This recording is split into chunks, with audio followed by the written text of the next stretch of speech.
I'll never forget the first time her hand brushed mine. It wasn't deliberate, at least I don't think it was. She reached for her keys on the kitchen counter. I was setting down the wine glasses, and in that narrow space, our fingers collided. Soft. Brief. But enough to make me forget what I was even holding. Her name is Elena. My neighbor. Mid-40s, poised in a way that never feels rehearsed. She doesn't walk into a room so much as she changes the air in it. I'm in my 20s, still fumbling through what it means to be a man, but when she looks at me, I swear I feel older and younger at the same time. That night wasn't supposed to mean anything. Just two neighbors sharing a late dinner after she'd mentioned she hated eating alone.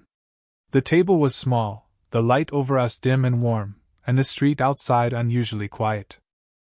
Everything in that silence seemed to exaggerate her presence, the faint scent of her perfume, the way her wrist tilted as she poured the wine, the softness in her voice when she asked me about school, work, life. I talked too much? She listened more than she answered.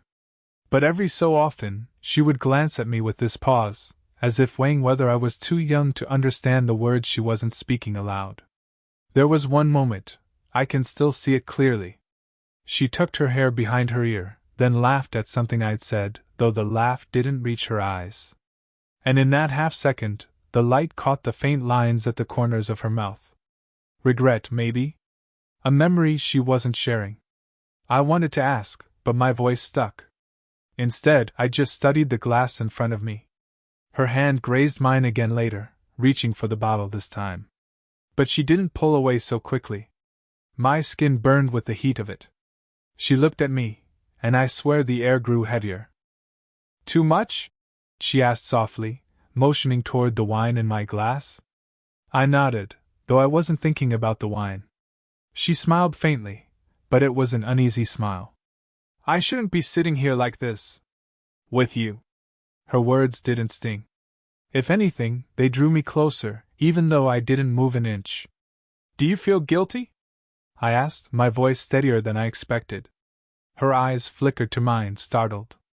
She didn't answer right away. She breathed in, long and slow, and then whispered, "Yes." There was no sound between us after that. Just the hum of the fridge and the faint ticking of her wall clock. I thought of saying something light, something to dissolve the tension. But I didn't. I couldn't. Instead, I leaned forward just slightly, not touching her, not daring to. Close enough to see the way her chest rose with her breath, the way her fingers tightened around the stem of her glass.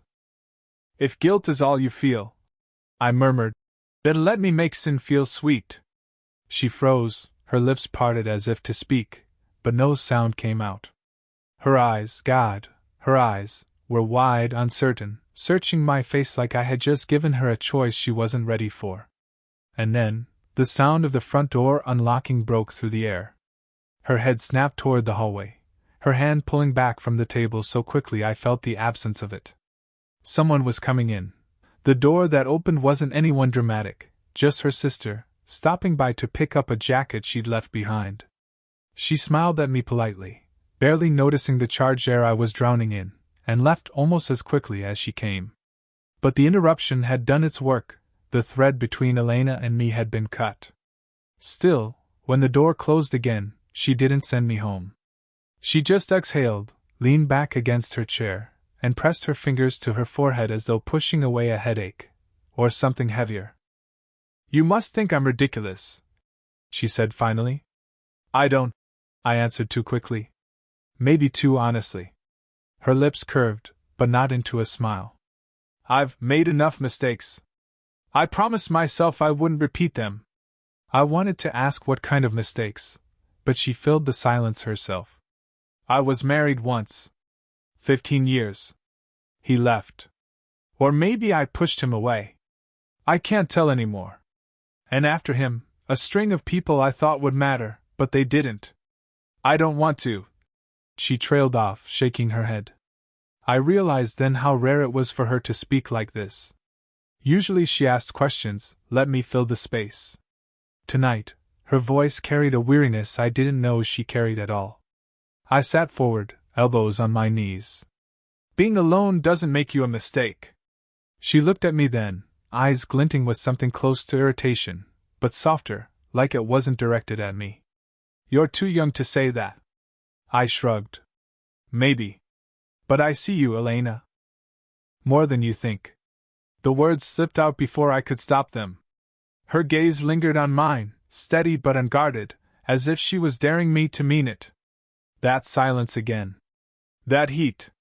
She stood suddenly, gathering the empty plates, and brushed past my shoulder on her way to the sink. But she didn't move fast enough. Her hand, warm, deliberate this time, rested on my shoulder for just a second too long. A second that seared into me like a confession. I wanted to turn, to catch her hand in mine, but I stayed still, afraid she'd retreat if I moved. Instead, I listened to the sound of the water running, the clatter of plates, the way her voice trembled slightly when she asked, "Do people ever talk? About me? About us?" I blinked. Us? Her back was to me, but her shoulders tightened. Neighbors notice things. A woman my age, inviting someone your age, and so often, it's... She cut herself off, but I knew what she meant. It was taboo. It was noticeable. I rose and stepped toward her, close enough that the warmth of her body mixed with the steam from the sink.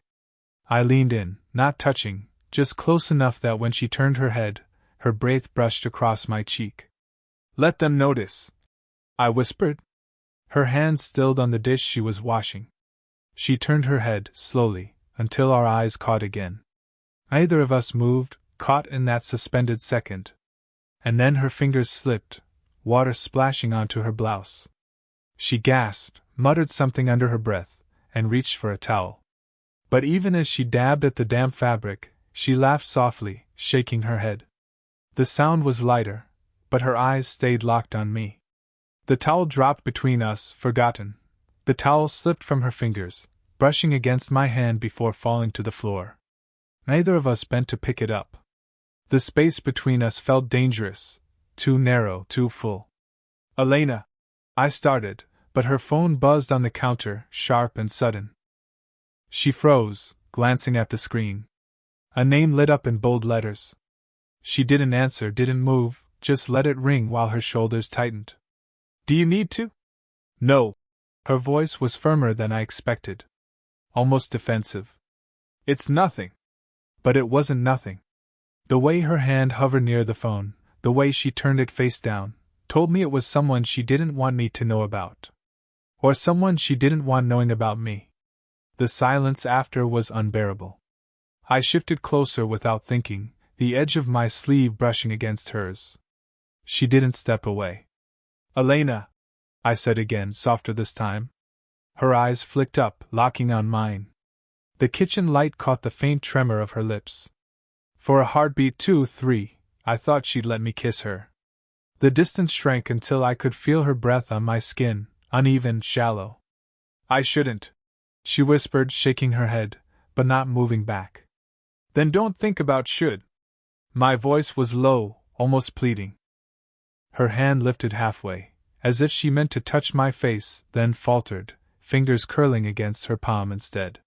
She laughed quietly, but it was a broken laugh, a laugh meant to disguise the fear behind it. "You don't understand," she said. "People talk. They always talk. And I can't." Her words died because just then, the door rattled again. A sharp knock, too loud in the silence. We both startled like guilty children. "Mom?" a voice called. A girl's voice. Younger. Elena's face strained of color. Her daughter. She pressed a finger to her lips, eyes wide, panicked, as though I might ruin everything just by breathing too loudly. My pulse hammered in my throat, but I nodded. She moved quickly, smoothing her blouse, pushing her hair back. In the span of seconds, the warmth in her eyes turned into something harder, practiced. When she opened the door, her voice was calm, casual. "Hey, I thought you were at Sophie's tonight. I forgot my charger," the girl mumbled, stepping in just far enough to grab it from the hallway table. She glanced into the kitchen, eyes brushing past me, but didn't linger. She didn't see, or maybe she didn't want to. As soon as the door closed again, Elena sagged against it, one hand pressed to her chest. "That's what I mean," she whispered, half to herself. I stepped closer before I could stop myself, my hand brushing her wrist, grounding her. She didn't pull away. If anything, her fingers trembled against mine. We stood there, inches apart, both of us breathing too fast, too loud. The air seemed to press us together, our bodies angled like magnets refusing to admit what they wanted. She shook her head again, but this time she didn't move back.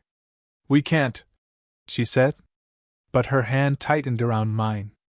And I knew we already had. For days after her daughter nearly walked in on us, Elena kept her distance.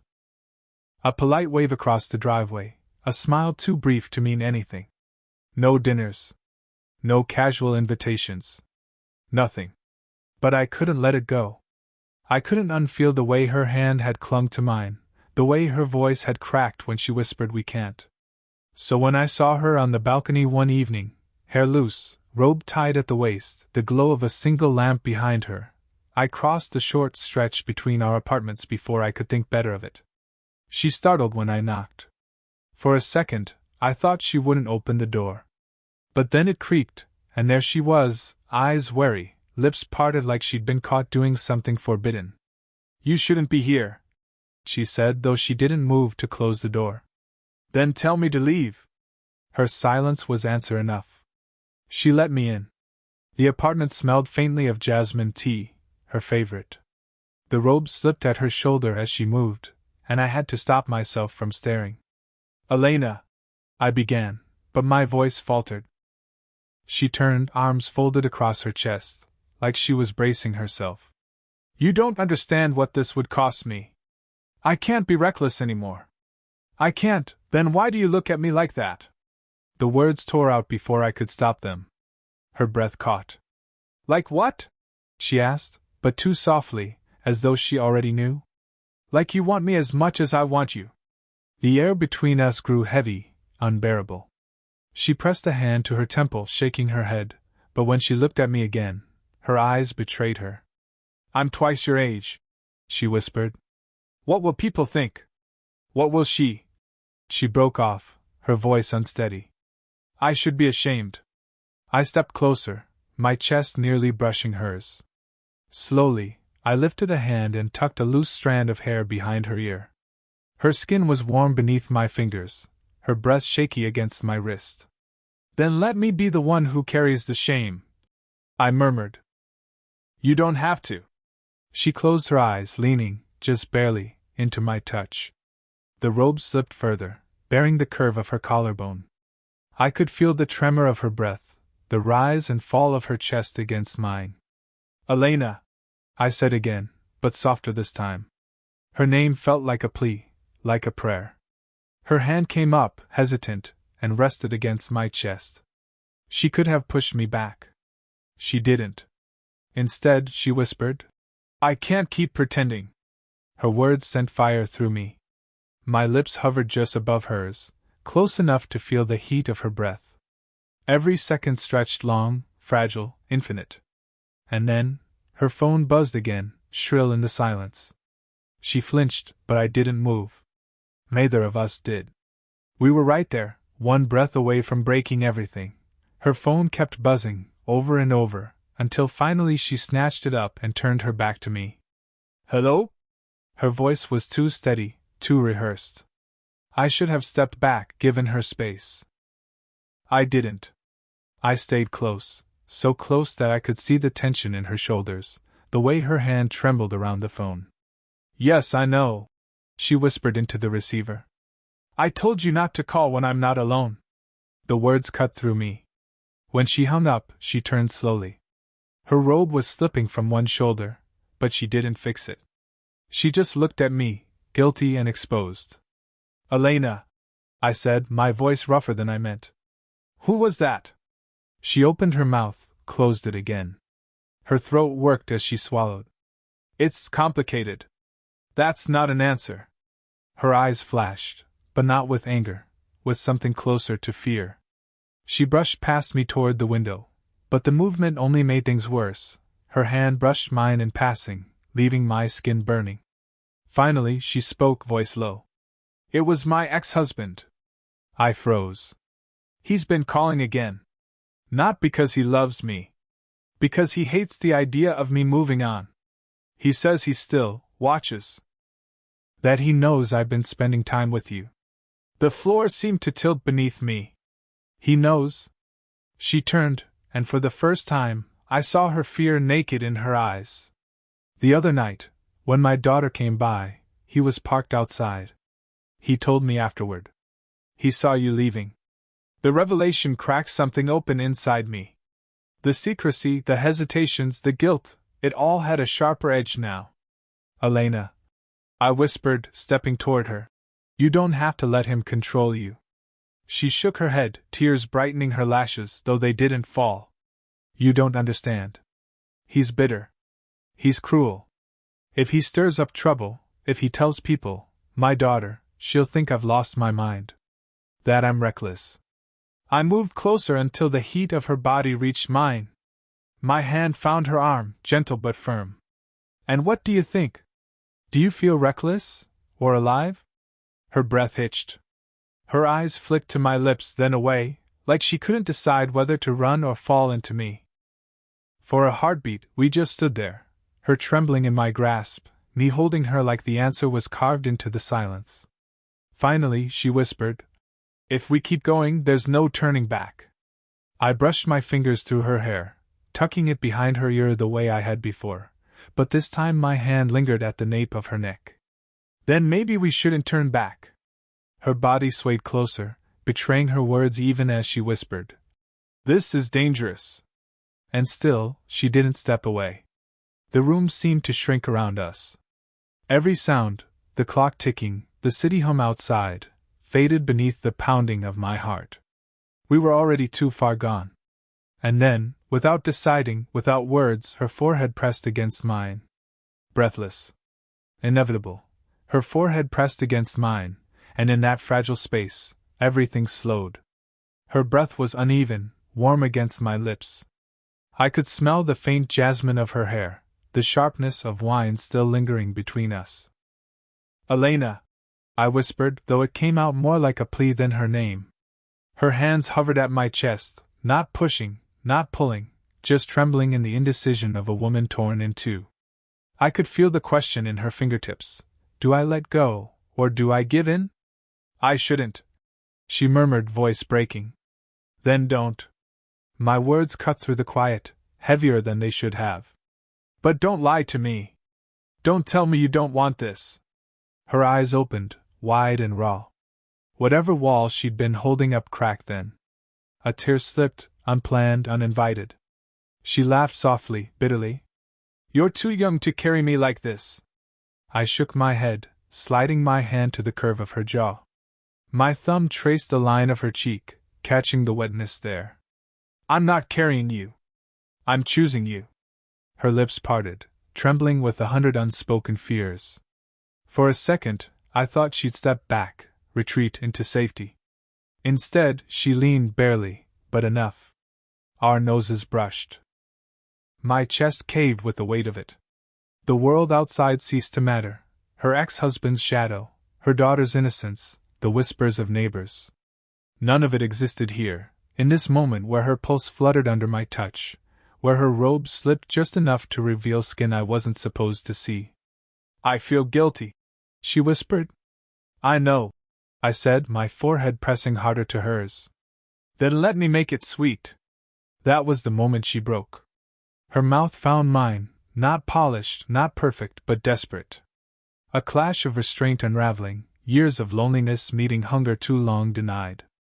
Her hands fisted in my shirt, pulling me closer, as if distance itself was unbearable. My fingers threaded into her hair, holding her there, afraid she'd vanish if I let go. The kiss wasn't careful. It was messy, raw, a surrender and a fight all at once. Every second screamed, we shouldn't, but we can't stop. When she finally pulled back, gasping, her forehead rested on mine again. Her chest rose and fell against me, rapid and unsteady. This will change everything, she whispered, her voice hoarse. I nodded, still holding her close. Good. It should. Her eyes lifted to mine then, not guilty, not guarded, but clear. For the first time, I saw her without her defenses. And she saw me, not as too young, not as reckless, just as someone who had chosen her, flaws and all. The silence between us was no longer fear. It was clarity. We both knew there was no going back. For a long moment after the kiss, neither of us spoke. Her robe was slipping from one shoulder, my shirt was clutched tight in her fists, and the only sound was the uneven rhythm of our breathing. It was too real to be imagined, too raw to be undone. Finally, she loosened her grip and let her hands fall, though they lingered at my chest, as if reluctant to leave me. She looked down, away from me, and whispered, "I'm scared." "I know," I said. I caught her hands before she could pull them back. I threaded my fingers through hers, grounding her. "But you don't have to be scared alone." Her lips trembled, a protest forming, but it never came. Instead, her shoulders sagged, like she was laying down a burden she'd carried too long. "You're not supposed to want me," she said softly. "Not like this. I'm older," I finished for her. "And beautiful. And complicated. And the only person I can't stop thinking about." She laughed once, breathless, shaking her head. But when she looked back at me, there was no denial in her eyes. Only relief. We moved to the couch without really deciding to. She sat first, tugging the robe tighter around her, though it didn't hide the warmth still in her cheeks. I sat beside her, not too close at first. The space between us felt like another decision. This time, she made it for us. Her hand slipped across the cushion, brushing mine, then settling over it. Her palm was cool, her fingers uncertain, but I turned mine and held her anyway. "I don't want to live with regret anymore," she said quietly. I shifted closer, until our knees touched. "Then don't." For the first time, she leaned into me fully, her head resting against my shoulder. I wrapped an arm around her, pulling her close, feeling the weight of her finally trusting me enough to collapse into the silence. We stayed like that, no hurry, no explanations. Just her breath warm against my neck, her hand curled between mine, her body pressed into my side like it belonged there. At some point, she tilted her face up, and I kissed her forehead. Not hungry this time, not desperate. Just steady, certain. Her eyes closed, and when she spoke again, it was barely a whisper. "If this is wrong, then I don't want to be right." I tightened my hold around her. "Then we'll be wrong together." The world outside was still waiting, the ex-husband, the neighbors, the whispers that would come. But in that quiet room, with her warmth against me and our hands locked tight, none of it mattered. We had chosen each other. And for the first time, I knew she believed it too.